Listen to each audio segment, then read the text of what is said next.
sections 48 through 53. 48. Has anyone ever clearly understood the celebrated story at the beginning of the Bible, of God's mortal terror of science? No one, in fact, has understood it. This priest book par excellence opens, as is fitting, with the great inner difficulty of the priest. He faces only one great danger, ergo, God faces only one great danger. The old God, Holy Spirit, holy the high priest, holy perfect, is promenading his garden. He is bored and trying to kill time. Against boredom even gods struggle in vain. What does he do? He creates man. Man is entertaining. But then he notices that man is also bored. God's pity for the only form of distress that invades all paradises knows no bounds, so he forthwith creates other animals. God's first mistake: to man, these other animals were not entertaining. He sought dominion over them. He did not want to be an animal himself. So God created woman. In the act, he brought boredom to an end, and also many other things. Woman was the second mistake of God. Woman, at bottom, is a serpent, Hiva. Every priest knows that. From woman comes every evil in the world. Every priest knows that too. Ergo, she also is to blame for science. It was through woman that man learned to taste of the tree of knowledge. What happened? The old God was seized by mortal terror. Man himself had been his greatest blunder. He had created a rival to himself. Science makes men godlike. It is all up with priests and gods when man becomes scientific. Moral: science is the forbidden per se. It alone is forbidden. Science is the first of sins, the germ of all sins, the original sin. This is all there is of morality. Thou shalt not know. The rest follows from that. God's mortal terror, however, did not hinder him from being shrewd. How is one to protect oneself against science? For a long while this was the capital problem. Answer: out of paradise with man. Happiness, leisure, foster thought, and all thoughts are bad thoughts. Man must not think. And so the priest invents distress, death, the mortal dangers of childbirth, all sorts of misery, old age, decrepitude, above all sickness, nothing but devices for making war on science. The troubles of man don't allow him to think. Nevertheless, how terrible! The edifice of knowledge begins to tower aloft, invading heaven, shadowing the gods. What is to be done? The old God invents war.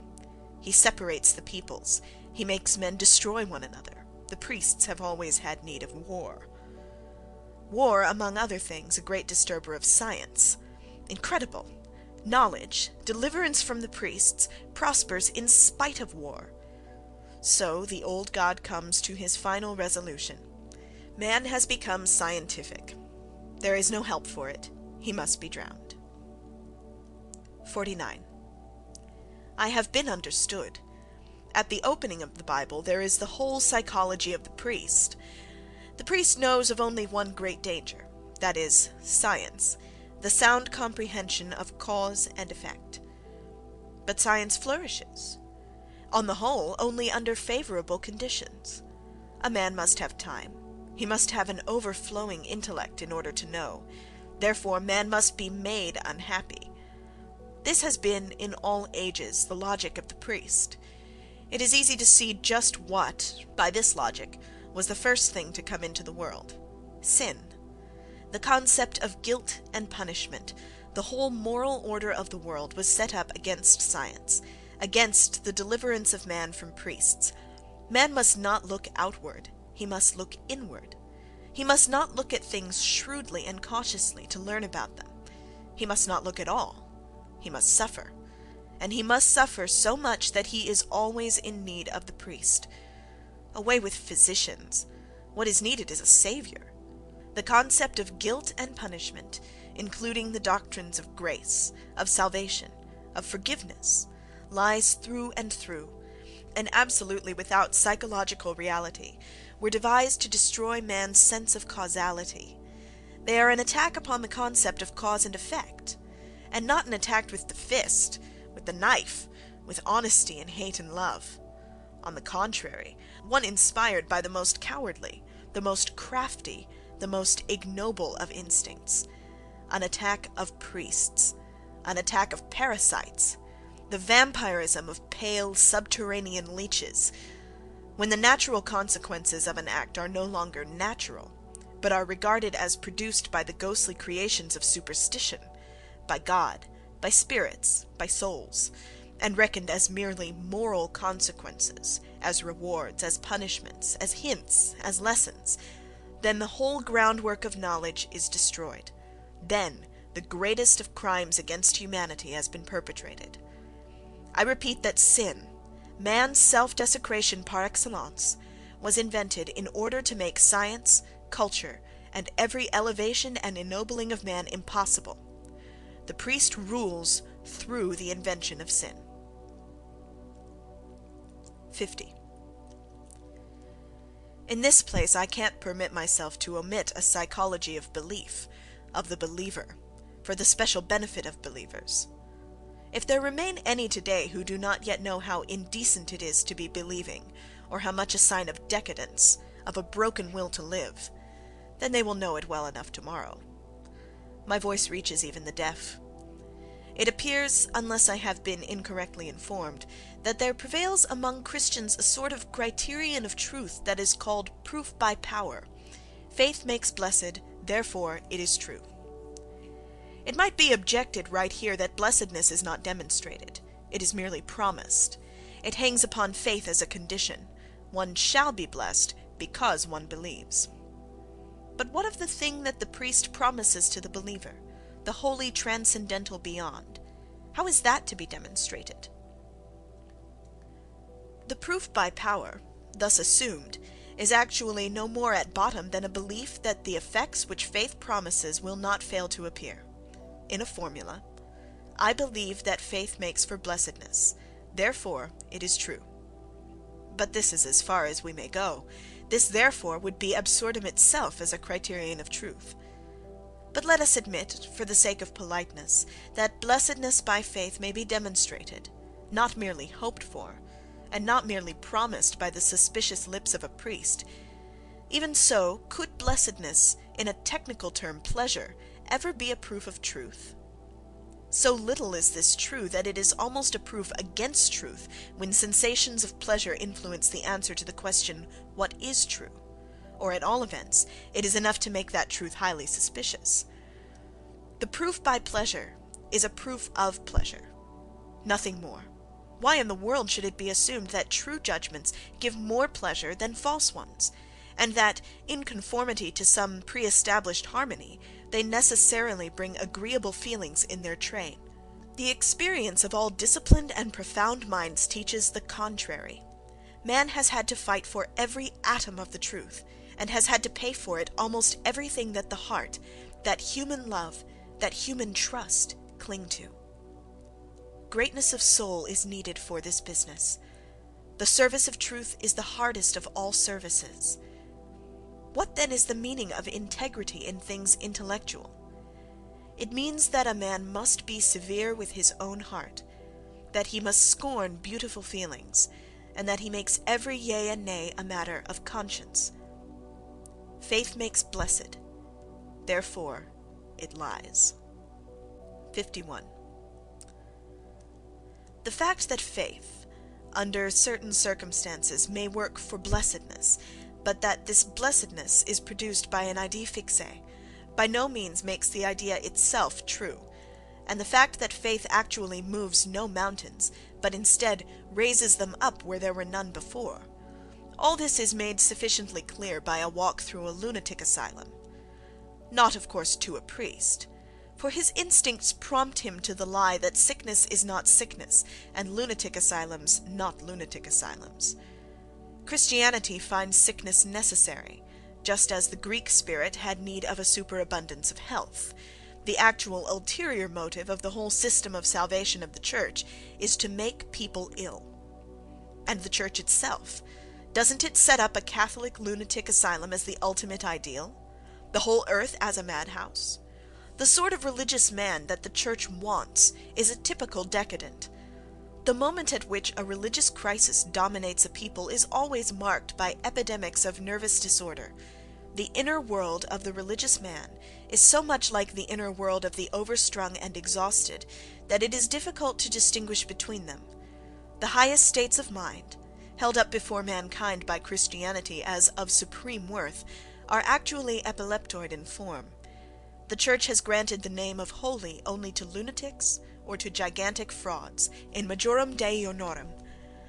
Once I ventured to designate the whole Christian system of training in penance and salvation, now best studied in England, as a method of producing a folie circulaire upon a soil already prepared for it, which is to say, a soil thoroughly unhealthy.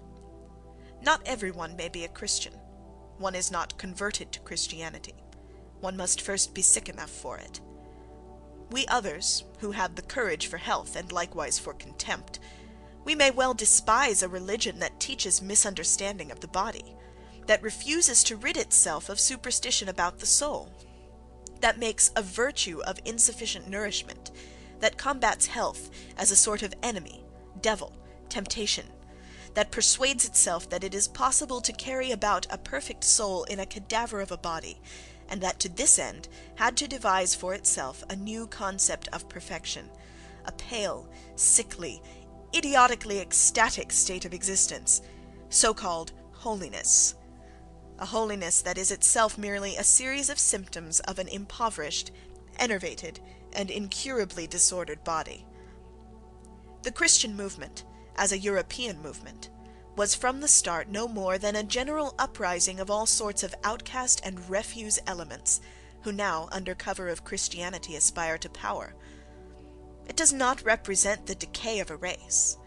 It represents, on the contrary, a conglomeration of decadence products from all directions, crowding together and seeking one another out.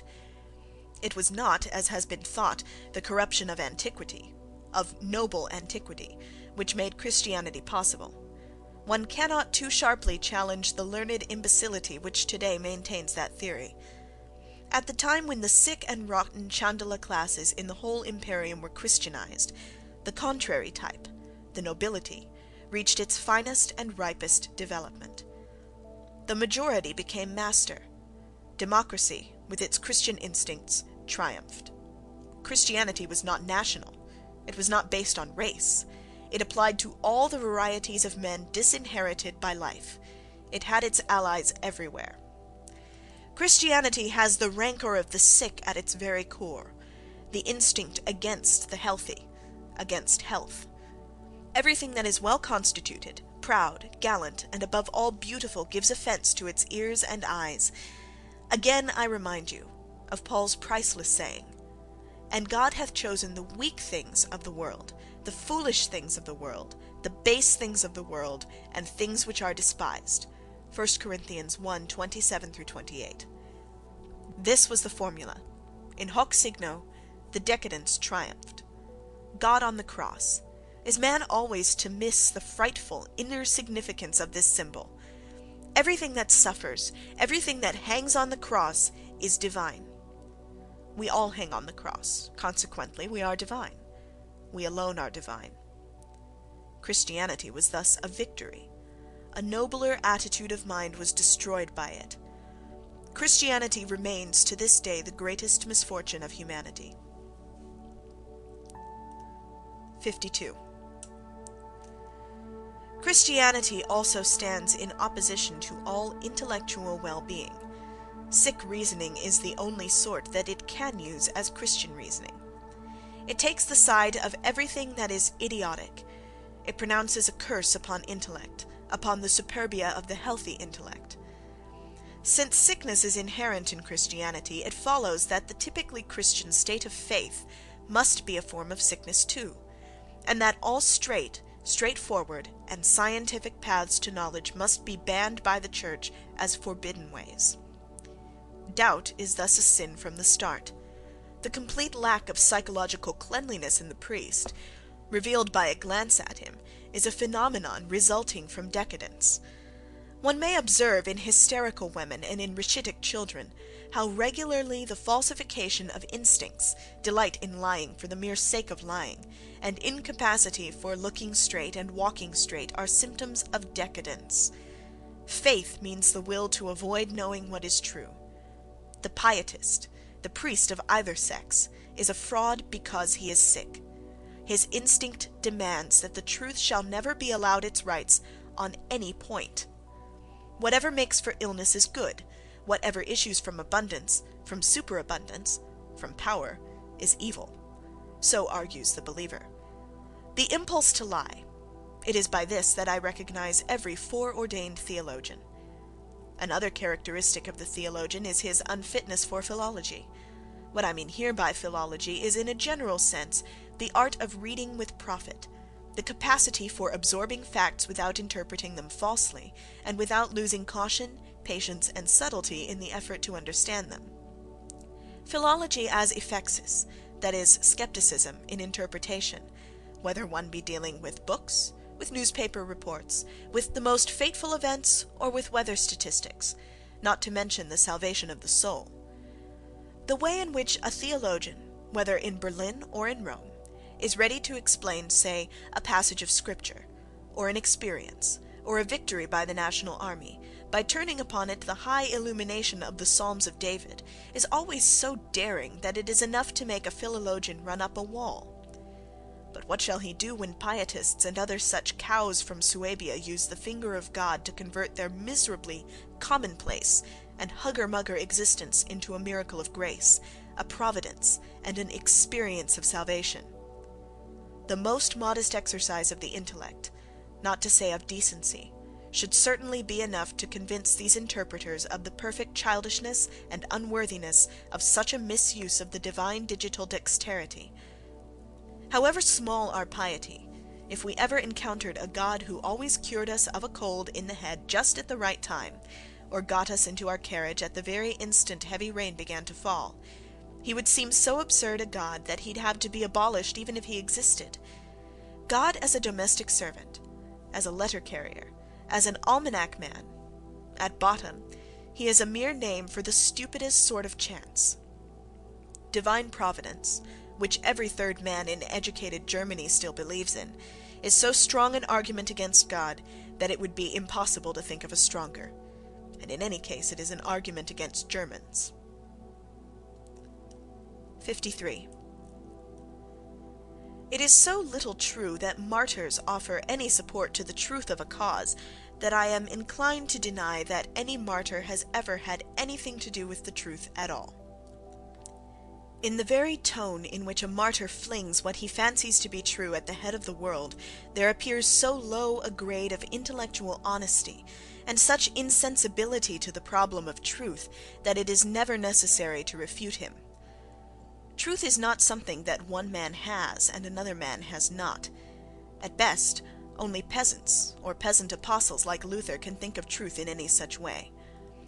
One may rest assured that the greater the degree of a man's intellectual conscience, the greater will be his modesty, his discretion on this point. To know in 5 cases, and to refuse with delicacy to know anything further, truth, as the word is understood by every prophet, every sectarian, every freethinker, every socialist, and every churchman, is simply a complete proof that not even a beginning has been made in the intellectual discipline and self-control that are necessary to the unearthing of even the smallest truth. The deaths of the martyrs, it may be said in passing, have been the misfortunes of history. They have misled. The conclusion that all idiots, women, and plebeians come to, that there must be something in a cause for which anyone goes to his death, or which, as under primitive Christianity, sets off epidemics of death-seeking. This conclusion has been an unspeakable drag upon the testing of facts, upon the whole spirit of enquiry and investigation. The martyrs have damaged the truth. Even to this day, the crude fact of persecution is enough to give an honorable name to the most empty sort of sectarianism. But why? Is the worth of a cause altered by the fact that someone had laid down his life for it? An error that becomes honorable is simply an error that has acquired one seductive charm more. Do you suppose, Messrs. Theologians, That we shall give you the chance to be martyred for your lies? One best disposes of a cause by respectfully putting it on ice. That is also the best way to dispose of theologians. This was precisely the world-historical stupidity of all the persecutors, that they gave the appearance of honour to the cause they opposed, that they made it a present of the fascination of martyrdom. Women are still on their knees before an error because they have been told that someone died on the cross for it. Is the cross then an argument? But about all these things there is one, and one only, who has said what has been needed for thousands of years: Zarathustra. They made signs in blood along the way that they went, and their folly taught them that the truth is proved by blood. But blood is the worst of all testimonies to the truth. Blood poisoneth even the purest teaching, and turneth it into madness and hatred in the heart. And when one goeth through fire for his teaching, what doth that prove? Verily it is more when one's teaching cometh out of one's own burning.